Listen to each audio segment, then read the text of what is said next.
महाराष्ट्राचा। नमस्कार, मी प्रतिभा। संध्या लाईव्ह मध्ये आपलं सर्वांचं स्वागत। पुणे जिल्ह्यातील कापूरहोळ तालुका भोरमध्ये मंगळवारी दुपारी घडलेल्या एका थरारक अपहरण प्रकरणाने संपूर्ण परिसराला अक्षरशः हादरवून सोडले। एका नामांकित व्यापाऱ्याच्या 18 वर्षीय मुलाला भर दिवसा काळ्या XUV मधून जबरदस्तीने उचलून नेण्यात आलं आणि काही क्षणात गावात भीतीचं सावट दाटून आलंय। पण काही तासातच पोलिसांनी उभारलेल्या सर्जिकल नाकाबंदीमुळे चित्र पलटलं आणि युवकाची सुखरूप सुटका झाली।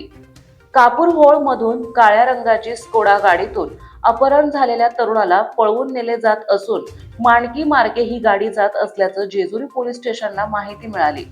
जेजुरी पोलीस स्टेशनचे सहाय्यक पोलीस निरीक्षक दीपक वाघचोरे यांनी तत्काळ नीरा पोलीस स्टेशनला सूचना देऊन या परिसरात नाकेबंदी करण्यात आली। काही वेळात ब्लॅक रंगाची गाडी येताच पोलिसांनी गाडी अडवण्याचा प्रयत्न केला आणि या गाडीचा पाठलाग सुरू केला।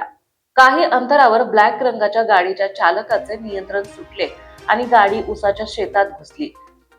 चिखलामुळे गाडी बाहेर काढता न आल्याने गाडीतील 5 जण अपहरण झालेल्या तरुणाला तेथे सोडून पळून गेले।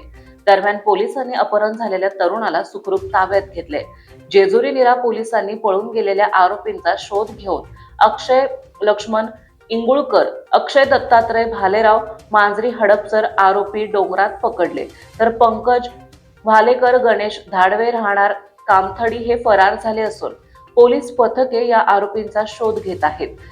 जेजुरी पोलीस स्टेशनचे सहाय्यक पोलीस निरीक्षक दीपक वाघचोरे तसेच नीरा पोलीस चौकीचे पोलीस उपनिरीक्षक कोकरे आणि पोलीस हवालदार कोळेकर यांनी दाखवलेल्या धाडसामुळे अपहरण झालेला तरुण सुखरूप मिळाला आणि दोघा आरोपींना जेरबंद करण्यात आल्याने पोलिसांचे सर्वत्र कौतुक होत आहे।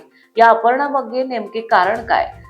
खंडणीचा डाव होता का? आर्थिक व्यवहारातील वाद की वैयक्तिक वैरातून रचलेला कट? या सर्व शक्यतांचा पोलिसांकडून सखोल तपास सुरू आहे। संशयित वाहनाच्या तपासातून आणि तांत्रिक पुराव्यांमधून महत्त्वाचे धागेदोरे मिळण्याची शक्यता वर्तवली जात आहे। संध्या लाईव्ह साठी प्रतिनिधी नितीन राऊत, जेजुरी, पुणे। ताज्या आणि महत्त्वपूर्ण बातम्या पाहण्यासाठी आजच आमच्या संध्या लाईव्ह न्यूज चॅनलला YouTube वर सबस्क्राईब करा आणि बेल आयकॉन प्रेस करा।